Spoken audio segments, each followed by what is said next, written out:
नमस्कार, हमारा नाम है समरीन और आपने देखना शुरू कर दिया है लाइव सिटीज। देखिए, बिहार में चल रहे सियासी उठापटक के बीच हंगामा तब मच जाता है जब बीते दिन अचानक से राबड़ी आवास पहुंच जाती है ईडी की टीम और आपने देखा है कि वहां पर पहुंचकर लालू यादव और तेजस्वी यादव को समन भी जारी कर दिया जाता है।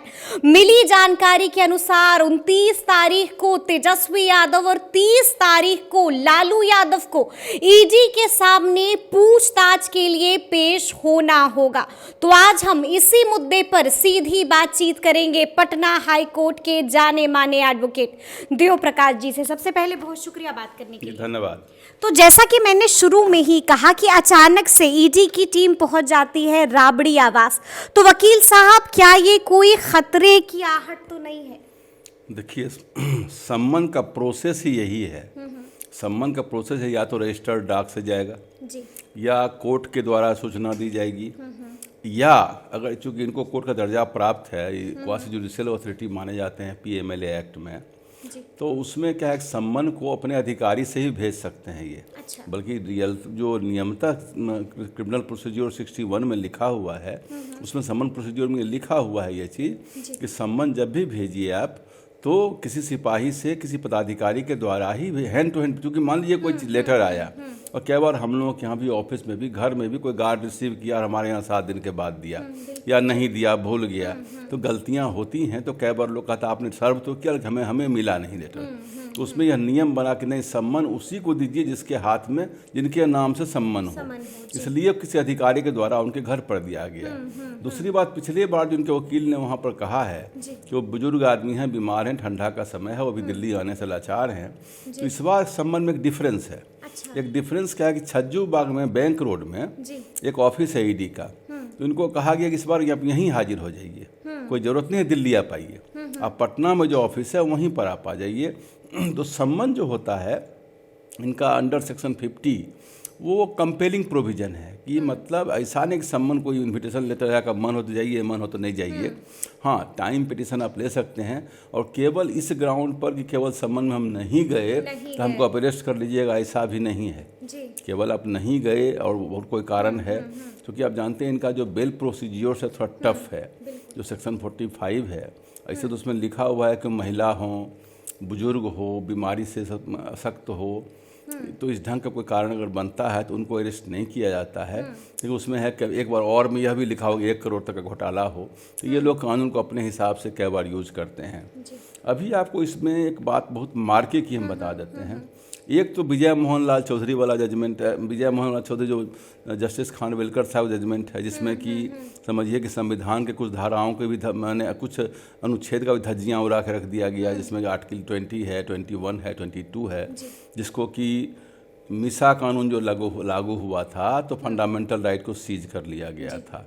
और बाद में जब मोरारजी भाई देसाई की सरकार बनी थी तो उन्होंने कहा कि अब इमरजेंसी भी लगेगा, तो फंडामेंटल राइट का जो ये 20, 21, 22 है, इसको किसी हालत पर सीज नहीं किया जाएगा। अब बता दें कि जो आर्टिकल 22 का सब अनुच्छेद या उप अनुच्छेद 1 कहिए, उसमें यह लिखा हुआ है कि जब तक ग्राउंड्स ऑफ अरेस्ट का रिटन आप नहीं देते हैं, लिख करके नहीं देते हैं कि क्यों आप अरेस्ट करना चाह रहे हैं, तब तक किसी को अरेस्ट आप नहीं कर सकते। अच्छा। लेकिन जो विजय मोहन लाल चौधरी का जो 3 जज बेंच का जजमेंट था, उसमें उन्होंने कह दिया कि नहीं, ये कोई FIR नहीं है, ये ECIR है, इनका इंटरनल डॉक्यूमेंट है, नहीं देंगे। अब बताइए, आपका इंटरनल डॉक्यूमेंट पर हमारा फंडामेंटल राइट कैसे अटैस्टेक हो जाएगा? अभी हाल में एक Pankaj Bansal versus union of India का केस हुआ, उसमें सुप्रीम कोर्ट के ही जज हैं justice AS Bopanna, justice PV Sanjay Kumar. इसमें 3 अक्टूबर 2023 जजमेंट, उन्होंने कहा कि नहीं, आपको ग्राउंड्स ऑफ अरेस्ट लिख करके 24 घंटा पहले देना ही पड़ेगा। क्योंकि उन्होंने साथ में यह भी कहा कि जो डॉक्ट्रिन ऑफ जस्टिस है यह फेयर होना चाहिए और प्रिस्टिन, पवित्र होना चाहिए।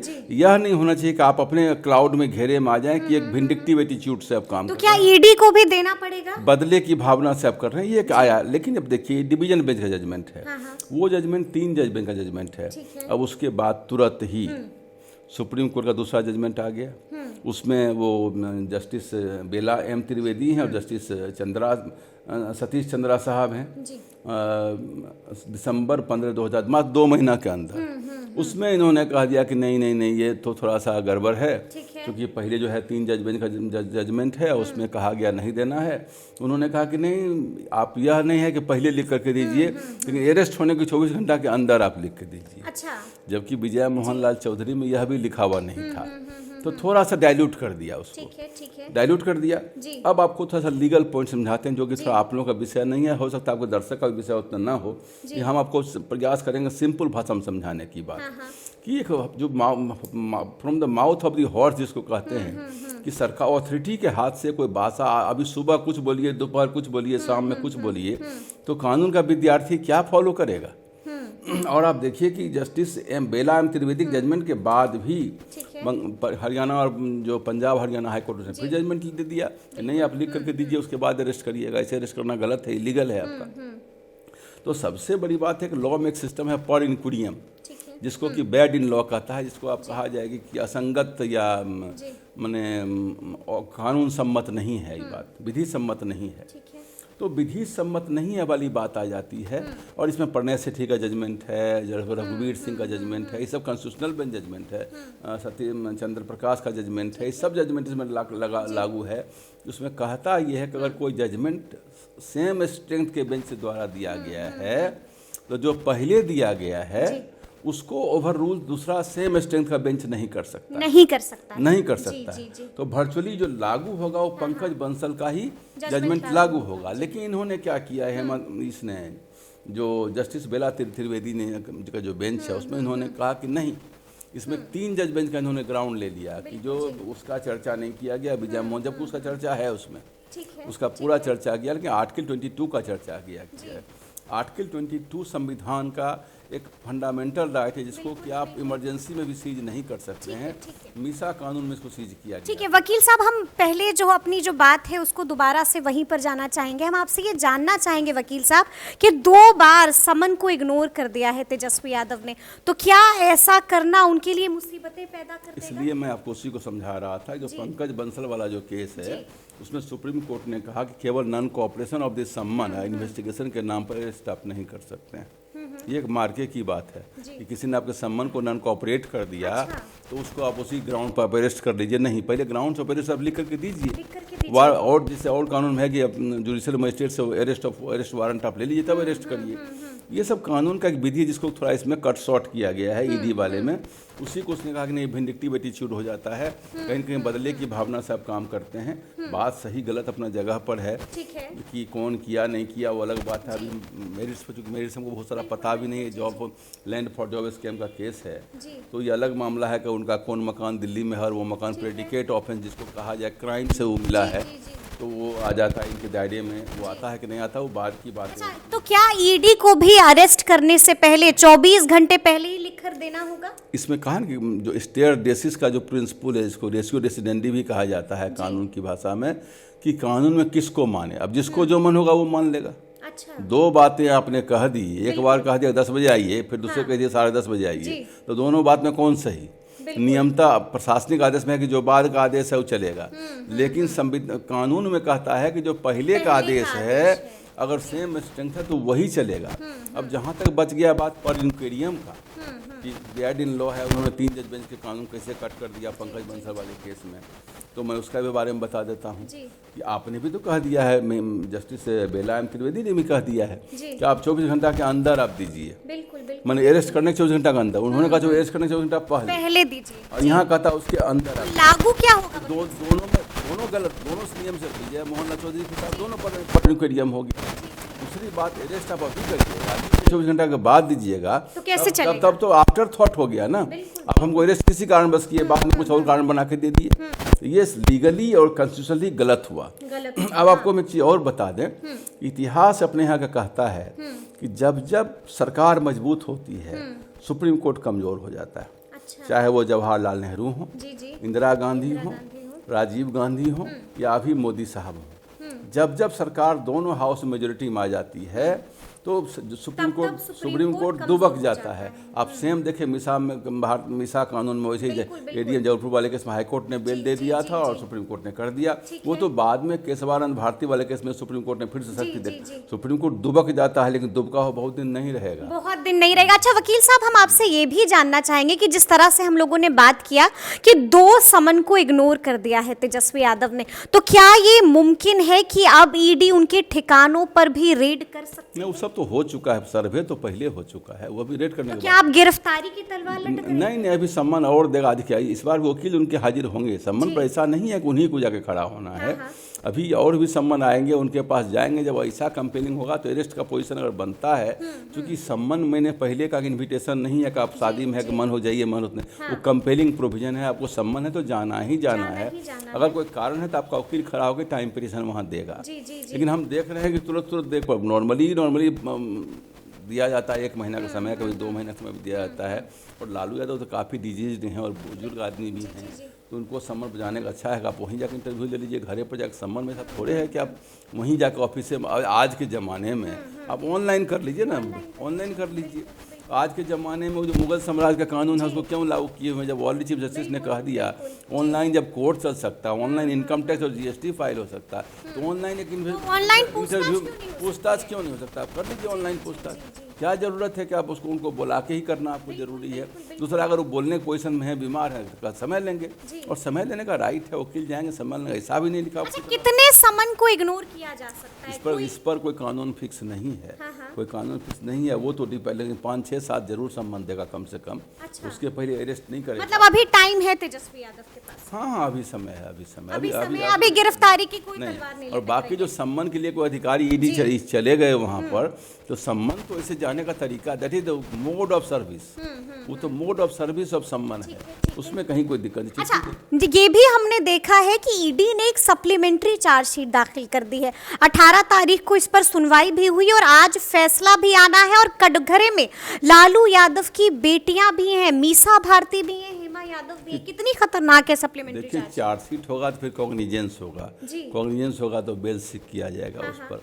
वो तो दूसरी बात है, चार्जशीट प्रूव होने में लगेगा समय, उसमें ट्रायल चलेगा, लंबा चलेगा, वो भी बात की बात है। चार्जशीट फाइल हुआ तो कोर्ट उसको कॉग्निजेंस ले भी सकती है और नहीं भी ले सकती है। कोर्ट कॉग्निजेंस लेती है तो बेल सीक करना पड़ेगा, यही होगा और कुछ नहीं होगा। अच्छा, ये समझ में नहीं आ रहा है वकील साहब कि लालू यादव और तेजस्वी यादव लगातार समन को इग्नोर क्यों कर रहे हैं? कहीं ऐसा तो नहीं है कि दाढ़ी में तिनका है? देखिए, इग्नोर नहीं कर रहा है क्या? और हम लोग को बहुत सारी तारीख पर बहुत सारे केस में बुलाया जाता है, तो हम लोग वकील लोग टाइम नहीं लेते हैं क्या? आज आप बुलाए, आज हम पहुंच गए, हमारे पास और कोई काम नहीं है, हमारे पास और कोई लाचारी नहीं हो सकती। ऐसा थोड़े है कि आप जिंदा या मुर्दा हाजिर हो, सो तो नहीं आपने कानून निकाला है, ये कानून तो नहीं चलता है कि आप किसी हालत में हाजिर हो जाइए हमारे पास। और रिटर्न की कोई बात भी नहीं है। ये जो घटना है वो 2004 से 2009 के बीच में रेल मंत्री थे, और अभी जो उसमें मैक्सिमम सज़ा 7 साल है, और अभी जो अब चल रहा है 2023, तो ठीक है, उसमें लॉ नहीं है कि लॉ ऑफ लिमिटेशन यह भी कहता है कि जब जितना सज़ा होता समय तो बीत चुका आपका। 2009 में उनका लास्ट टाइम ऑफ रेल मंत्री का था, और अभी 2023 चल रहा है, 14 साल बीत गया, सज़ा का दुगुना उतना बीत गया। मैक्सिमम सज़ा 7 साल ना इसमें आप दीजिएगा कि फांसी खींच लीजिएगा, तो 7 साल सज़ा तो ऑलरेडी बीत चुका है। और उसमें भी एक कोई अगर ऑफेंस है तो उसमें नाबालिग थे। एक 45 में यह भी लिखा हुआ है कि उसमें नाबालिग अगर हो तो कहीं, लेकिन नाबालिग में है कि अभी तो बालिग हो चुके हैं और प्रॉपर्टी का अभी भी आपके पोजीशन में है वो प्रॉपर्टी, तो वो प्रॉपर्टी के बारे में आप स्टेटमेंट दे दें, जो प्रॉपर्टी है हमारा किस कारण कौन पैसा से हमारा आया, लिख के दे दें। अब उसको मानना ना मानना कोर्ट मानेगी, आगे का कोर्ट जाएगी, बात मानेगी, ऐसा कुछ नहीं है। और कोर्ट ने पंकज बंसल वाले केस में, हमारे हिसाब से पंकज बंसल वाला केस जो है सो बुलेट जजमेंट है, अभी उसको फॉलो करना चाहिए बाकी कोर्ट को भी।